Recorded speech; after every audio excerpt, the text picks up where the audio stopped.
If we've done those things, then the problems in the Middle East will not be solved.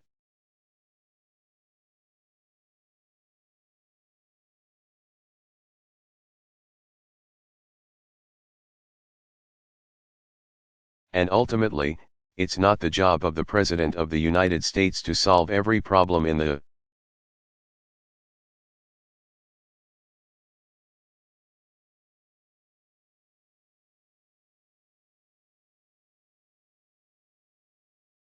Middle East. The people of the Middle East are going to have to solve some of these problems themselves.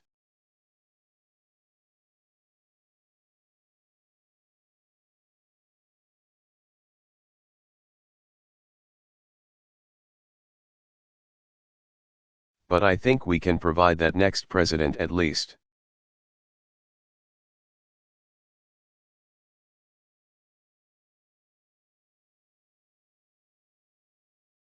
A foundation for continued progress in these various areas.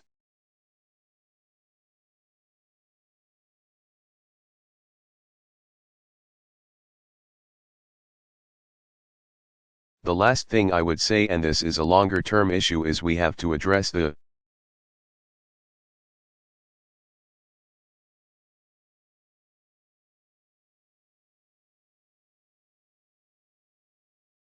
youth in the region with jobs and opportunity and a better vision for the future, so that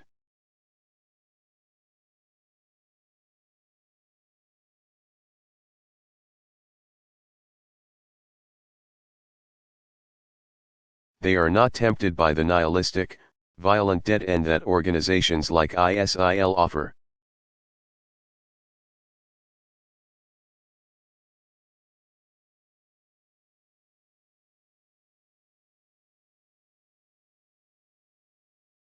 Again, we can't do that entirely by ourselves.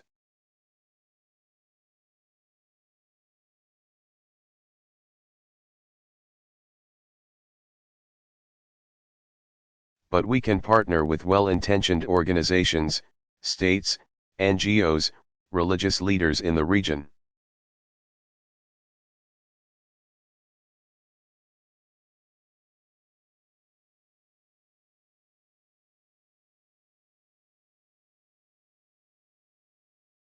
We have to do a better job of that than we've been doing so far.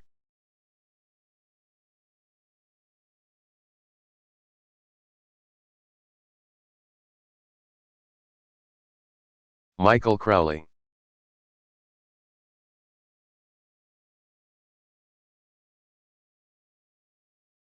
Question.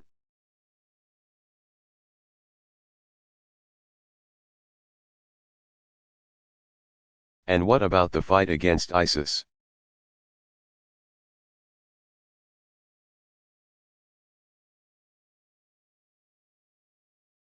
What would it take for there to be explicit cooperation between the US and Iran?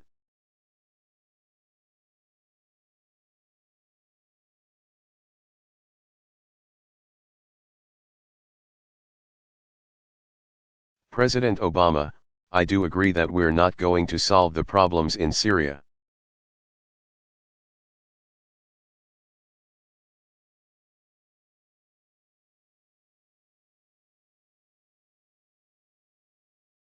Unless there's buy-in from the Russians, the Iranians, the Turks, our Gulf partners.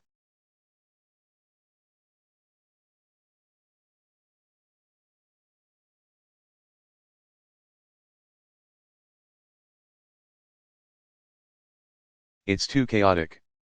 There are too many factions. There's too much money and too many arms flooding into the zone.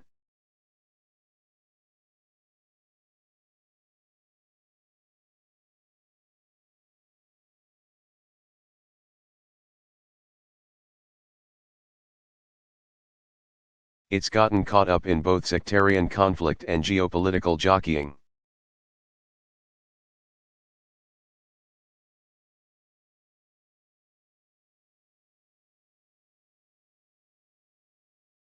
And in order for us to resolve it, there's going to have to be agreement among the major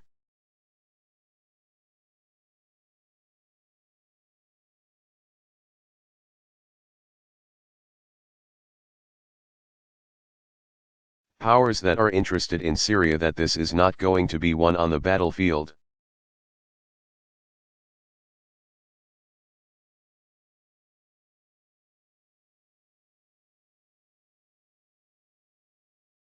So Iran is one of those players, and I think that it's important for them to be part of that conversation.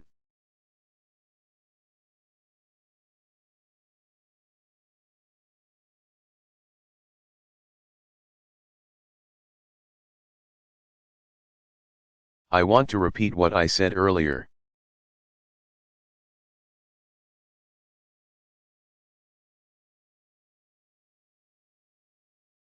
We have not, and I don't anticipate any time in the near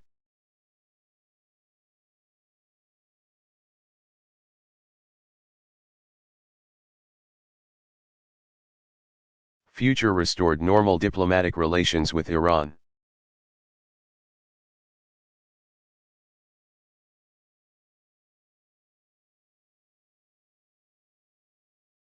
And so I do not foresee a formal set of agreements with Iran.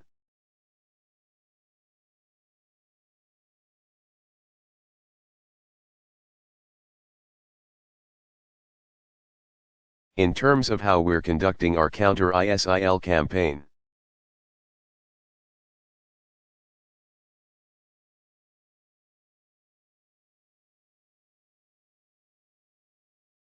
But clearly, Iran has influence in Iraq.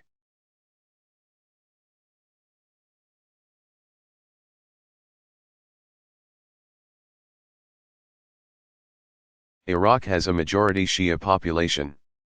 They have relationships to Iran. Some are natural. We expect.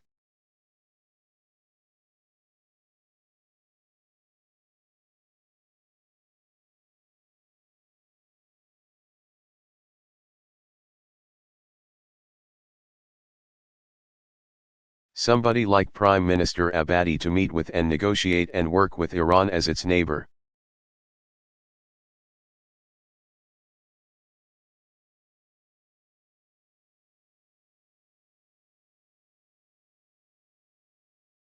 Some are less legitimate, where you see Iran financing Shia militias that in the past have killed.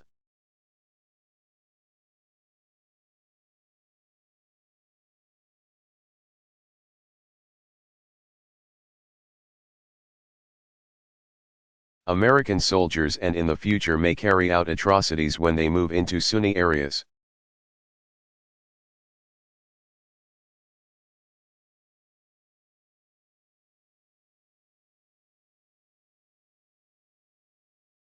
And so we're working with our diplomats on the ground, as well as our military teams on the ground too.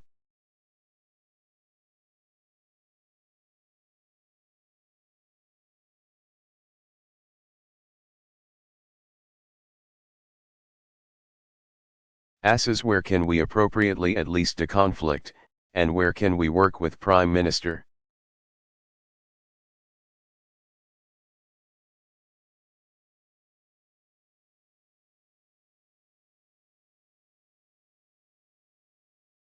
Abadi around an overall strategy for Iraq to regain its sovereignty, and where do we tell Abadi, you know what?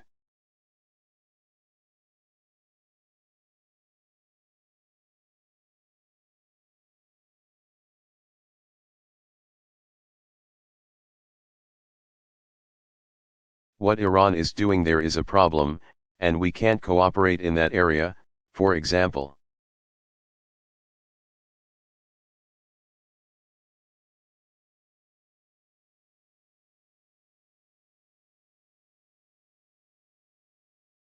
Unless you get those folks out of there, because we're not going to have our troops, even in an advisory or training role.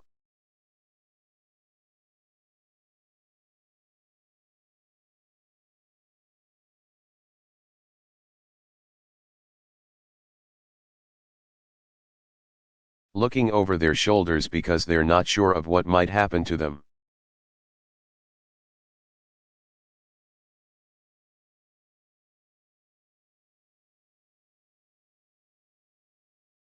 And those conversations have been ongoing.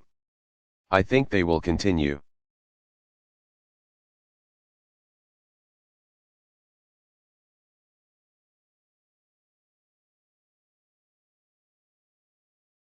The one thing you can count on is that any work that the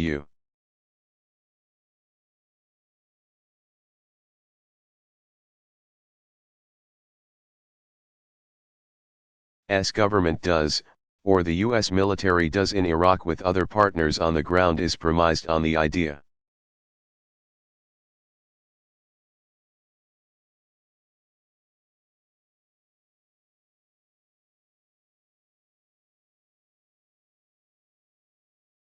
that they are reporting to under the chain of command of the Iraqi government and Iraqi security forces.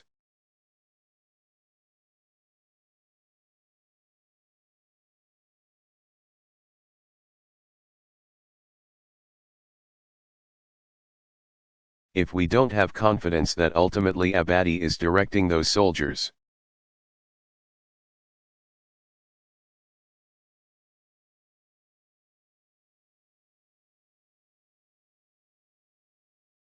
then it's tough for us to have any kind of direct relationship.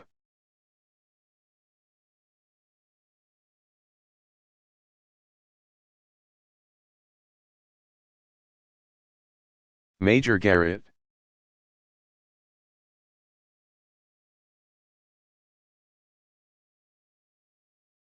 Question, thank you, Mr.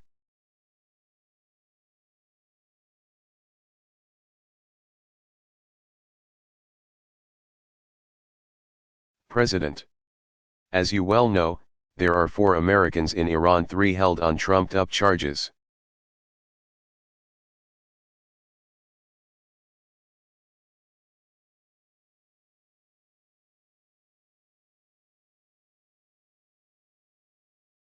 According to your administration, 1, whereabouts unknown.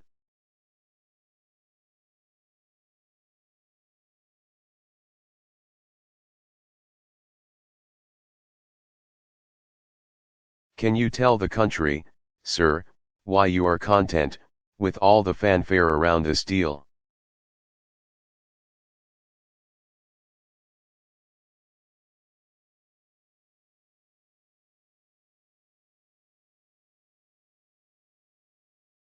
To leave the conscience of this nation and the strength of this nation unaccounted for in relation to these 4 Americans.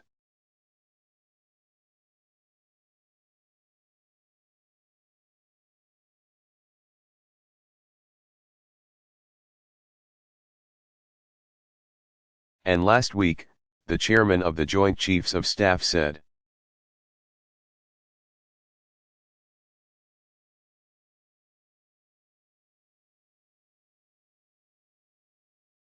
under no circumstances should there be any relief for Iran in terms of ballistic missiles or conventional weapons.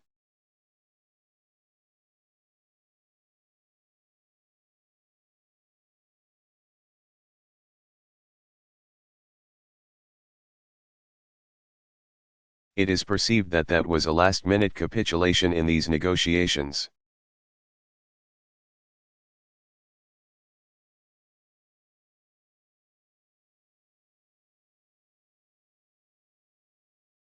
Many in the Pentagon feel you've left the chairman of the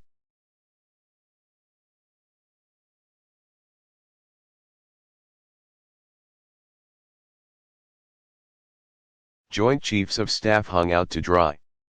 Could you comment?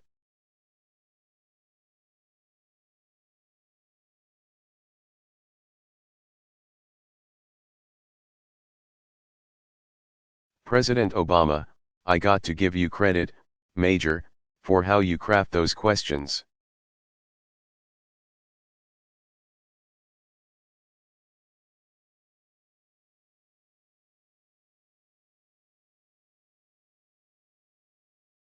The notion that I am content as I celebrate with American citizens languishing in Iranian jails, Major.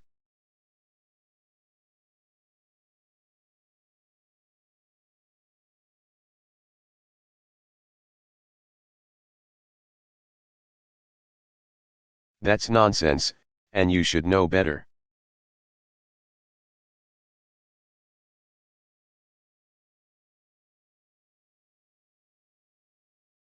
I've met with the families of some of those folks.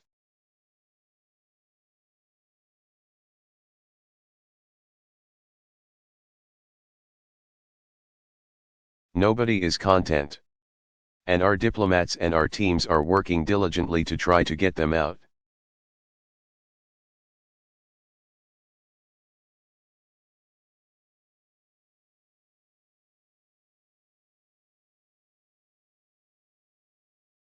Now, if the question is why we did not tie the negotiations to their release.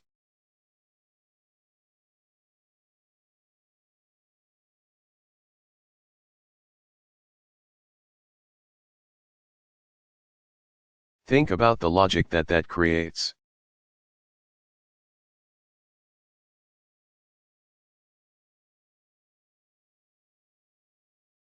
Suddenly, Iran realizes, you know what?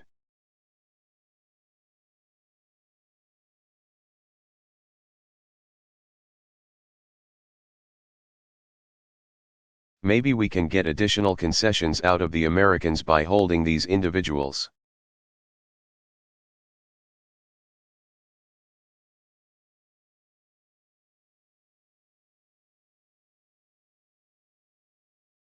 It makes it much more difficult for us to walk away if Iran somehow thinks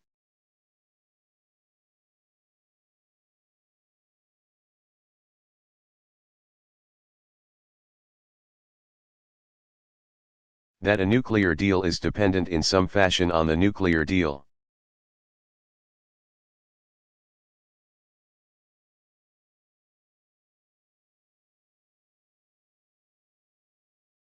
And, by the way, if we had walked away from the nuclear deal,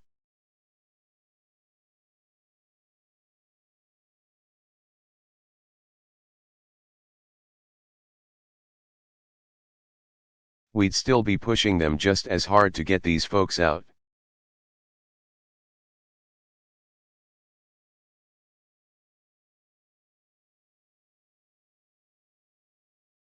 That's why those issues are not connected.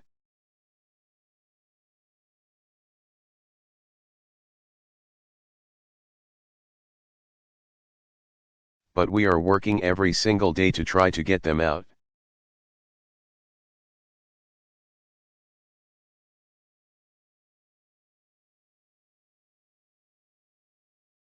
And won't stop until they're out and rejoined with their families.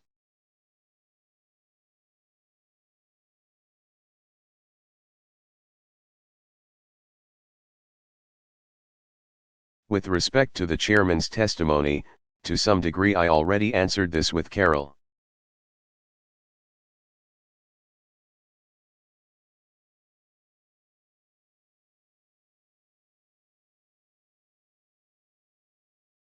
We are not taking the pressure off Iran with respect to arms and with respect to ballistic missiles.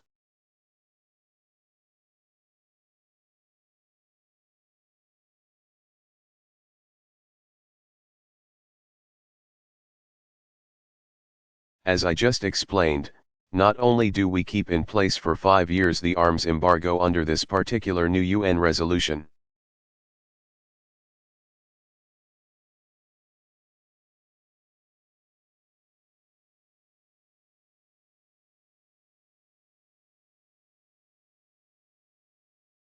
not only do we maintain the 8 years on the ballistic missiles under this particular UN resolution,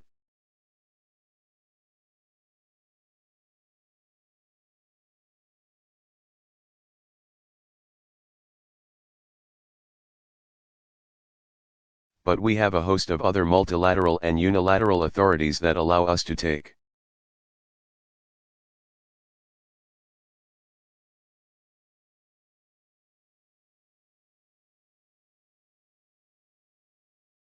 action where we see Iran engaged in those activities, whether it's 6 years from now or 10 years from now.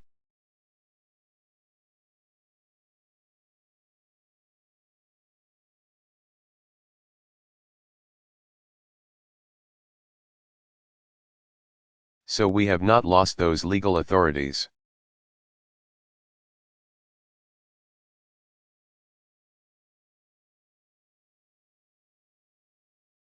And in fact, part of my pitch to the GCC countries, as well as to Prime Minister Netanyahu,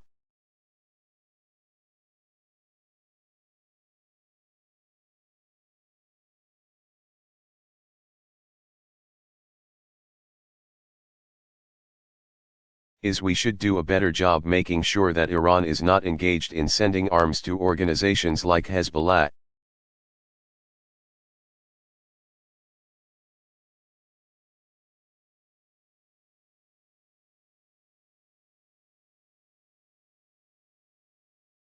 And as I just indicated, that means improving our intelligence.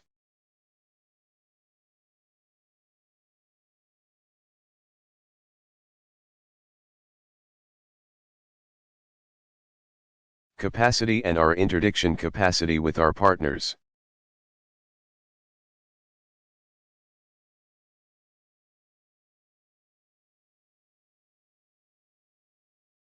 April Ryan.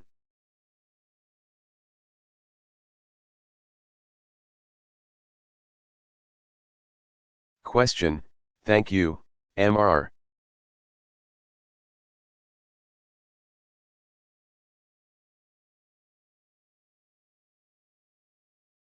President. I want to change the subject a bit. Earlier this year, on the flight to Selma, you said, on matters of race.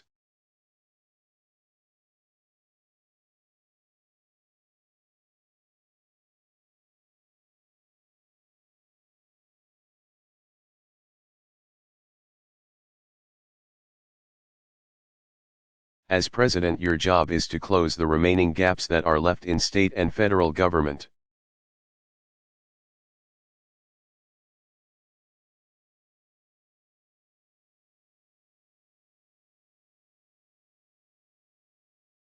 Now, how does criminal justice reform fit into that equation?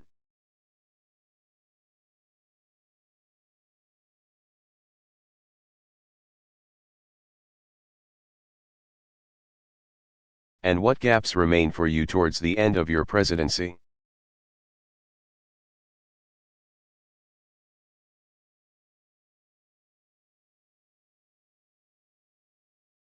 And also, what does it mean to travel to Kenya, your father's homeland?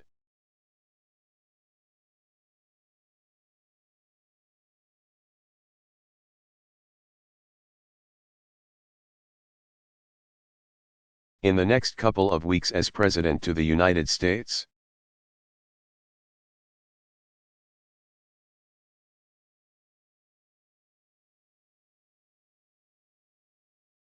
And lastly, would you revoke the Medal of Freedom from Bill Cosby?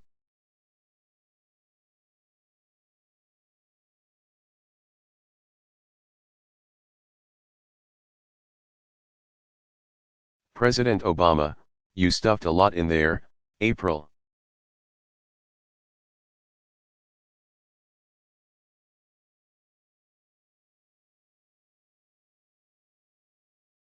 Question, I learned from my colleagues.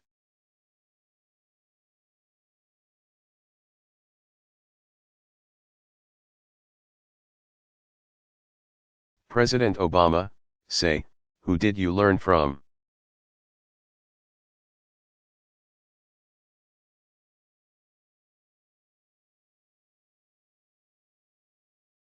Jonathan Karl? Is that what you said?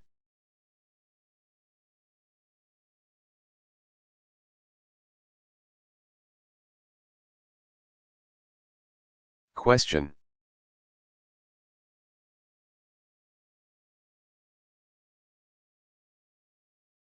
And I don't think that the criminal justice system is obviously the sole source of racial tension in this country.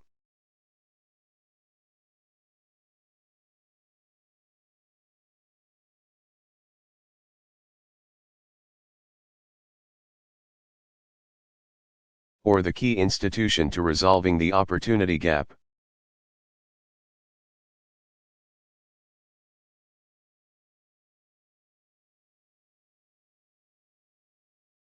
But I think it is a part of the broader set of challenges that we face in creating a more perfect union.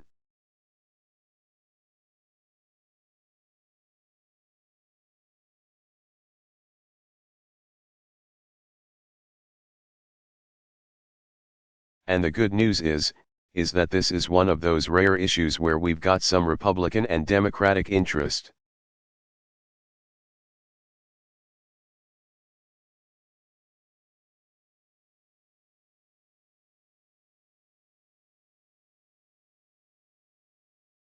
as well as federal, state, and local interest in solving the problem.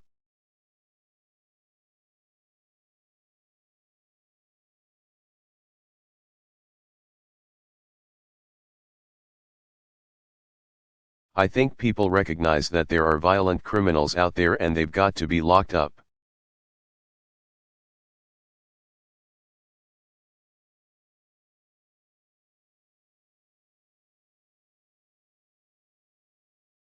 We've got to have tough prosecutors, we have to support our law enforcement officials.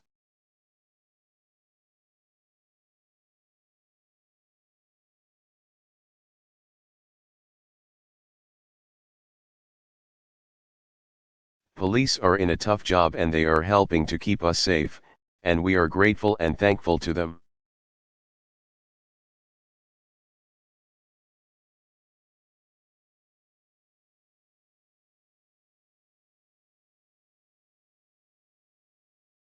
But what we also know is this huge spike in incarcerations is also driven by nonviolent.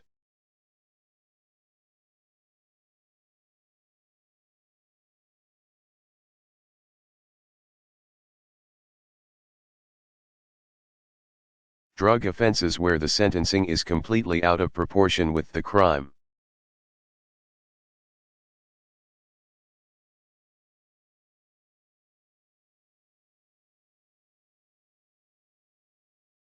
And that costs taxpayers enormous amounts of money.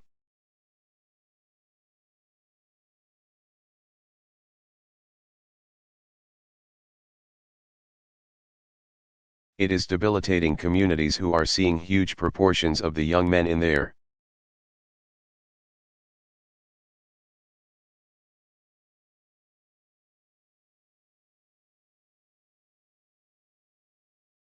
Communities finding themselves with a criminal record, rendering them oftentimes unemployable.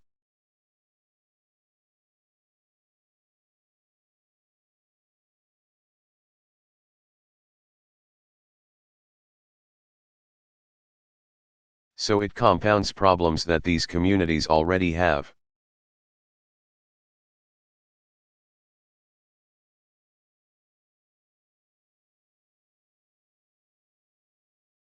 And so I am very appreciative of folks like Dick Durbin and Cory Booker.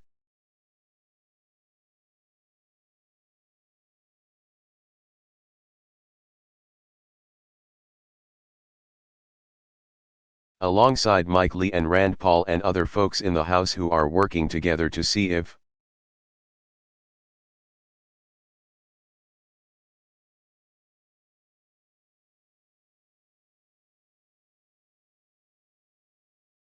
we can both reduce some of these mandatory minimums around nonviolent drug offenses.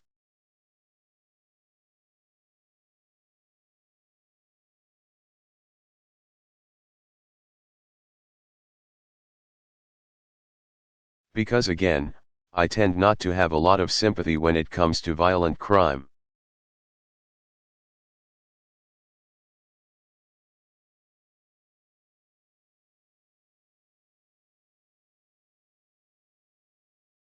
But when it comes to nonviolent drug offenses, is there work that we can do to reduce mandatory minimums?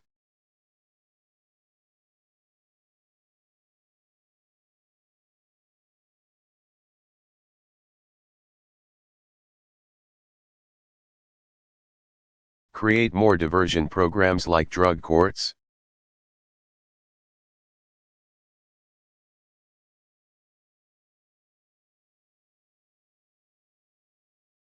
Then, can we do a better job on the rehabilitation side inside of prisons so that we are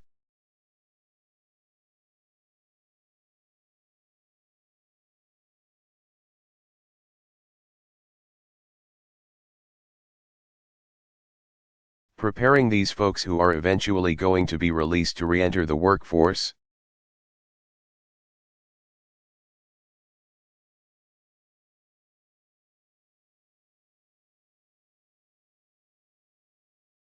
On the back end, are we doing more to link them up with re-entry programs that are effective?